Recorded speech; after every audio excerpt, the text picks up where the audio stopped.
COVID-19 is an infectious disease caused by severe acute respiratory syndrome coronavirus 2. When a person is infected, the most common symptoms include fever, cough, and shortness of breath. To start a test, the samples can be collected by a nasopharyngeal swab or an oropharyngeal swab.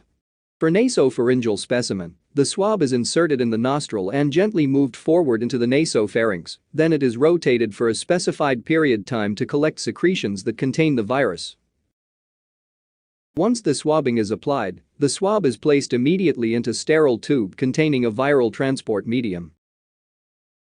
The standard method of coronavirus testing is polymerase chain reaction, PCR, which is a method that used widely in molecular biology to make millions to billions of copies of a specific DNA fragment rapidly.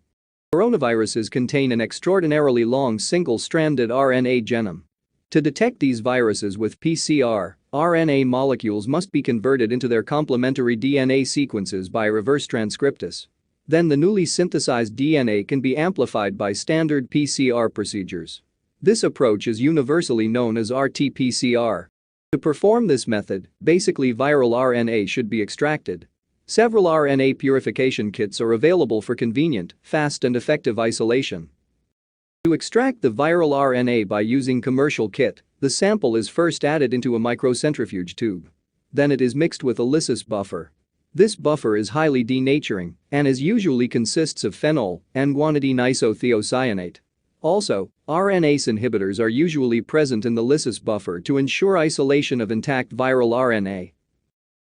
Once the lysis buffer is added, the tube is mixed by pulse vortexing and incubated at room temperature.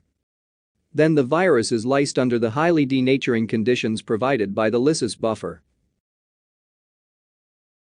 Once the sample is lysed, a purification procedure is carried out by using a spin column. The sample is loaded onto the spin column. Then a centrifugation is performed. This procedure is a solid phase extraction method in which the stationary phase consists of a silica matrix. Under optimal salt and pH conditions, RNA molecules are bind to the silica gel membrane, and at the same time, protein and other contaminants are not retained. After centrifugation, the spin column is placed into a clean collection tube, and the filtrate is discarded. Then a wash buffer is added. The column is put in a centrifuge again, forcing the wash buffer through the membrane. This removes any remaining impurities from the membrane, leaving only the RNA bound to the silica gel. Once the sample is washed, the column is placed in a clean microcentrifuge tube, and an elution buffer is added. Then, a centrifugation is carried out, forcing the elution buffer through the membrane.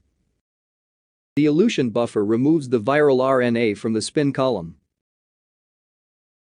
And a purified RNA, which is free of protein, inhibitors, and other contaminants, is obtained. After the extraction of the viral RNA, the next step is the preparation of the reaction mixture for PCR amplification. In this step, a master mix is used, which is a pre-mixed concentrated solution that consists of buffer, reverse transcriptase enzyme, nucleotides, forward primer, reverse primer, Tachman probe, and DNA polymerase. Finally, to complete this reaction mixture, the RNA template is added. The tube is mixed by pulse vortexing. Then the reaction mixture is loaded into a PCR plate, which generally contains 96 wells, allowing the analysis of several samples at the same time. Next, the plate is placed in a PCR machine, which is essentially a thermal cycler. Real-time RT-PCR is used for the detection of the new coronavirus 2019 by the amplification of target sequences in the RDRP gene, the E gene and the N gene. The choice of the target gene depends on the primers and the probe sequences. The first step in RT-PCR is reverse transcription.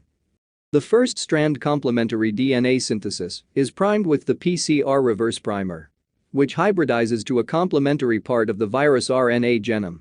Reverse transcriptase then adds DNA nucleotides onto the 3' end of the primer, synthesizing DNA complementary of the viral RNA. The temperature and duration of this step depend on the primer, the target RNA and the reverse transcriptase used. Next, an initial denaturation step is applied, causing denaturation of the RNA-DNA hybrids. This step is required for the activation of DNA polymerase and simultaneously the inactivation of reverse transcriptase. PCR consists of a series of thermal cycles, with each cycle consisting of denaturation, annealing, and extension steps. Denaturation step consists of heating the reaction chamber to 95 degrees Celsius. And it is used for denaturation of the double-stranded DNA template.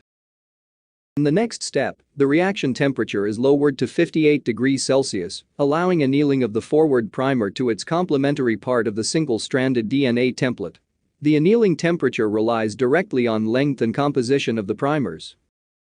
In the extension step, the DNA polymerase synthesizes a new DNA strand complementary to the DNA template strand by adding free nucleotides from the reaction mixture that are complementary to the template in the 5' to 3' direction. The temperature at this step depends on the DNA polymerase used. After the first cycle, the double-stranded DNA target is obtained. Then, the denaturation of this double-stranded DNA is performed, yielding 2 single-stranded DNA molecules. In the next step, the reaction temperature is lowered, allowing annealing of the primers to each of the single-stranded DNA templates and annealing of the Tachman probe to its complementary part of the target DNA. Tachman probe consists of a fluorophore covalently attached to the 5' end of the oligonucleotide probe. The fluorescence is emitted by the fluorophore when it is excited by the cycler's light source. Also, this probe consists of a quencher at the 3' end. The close proximity of the reporter to the quencher prevents detection of its fluorescence. In the extension step, DNA polymerase synthesizes new strands. When the polymerase reaches a Tachman probe, its endogenous 5' nuclease activity cleaves the probe, separating the dye from the quencher. With each cycle of PCR, more dye molecules are released, resulting in an increase in fluorescence intensity proportional to the amount of amplicon synthesized. This method allows the estimation of the amount of a given sequence present in a sample. The number of double-stranded DNA pieces is doubled in each cycle, therefore, PCR can be used to analyze extremely small amounts of sample. For the measurement of the fluorescence signal, a tungsten halogen lamp, an excitation filter, mirrors, lens, an emission filter, and a charge-coupled device CCD camera are used. Filtered light from the lamp is reflected off mirror, passes through a condensing lens, and is focused into the center of each well. Then fluorescent light emitted from the wells reflects off the mirror, passes through an emission filter, and is detected by the CCD camera. In each PCR cycle, light from excited fluorophore can be detected by the CCD camera, which converts the light that it captures into digital data. This method is known as real-time PCR, which allows the monitoring of the progress of the PCR reaction as it occurs in real time.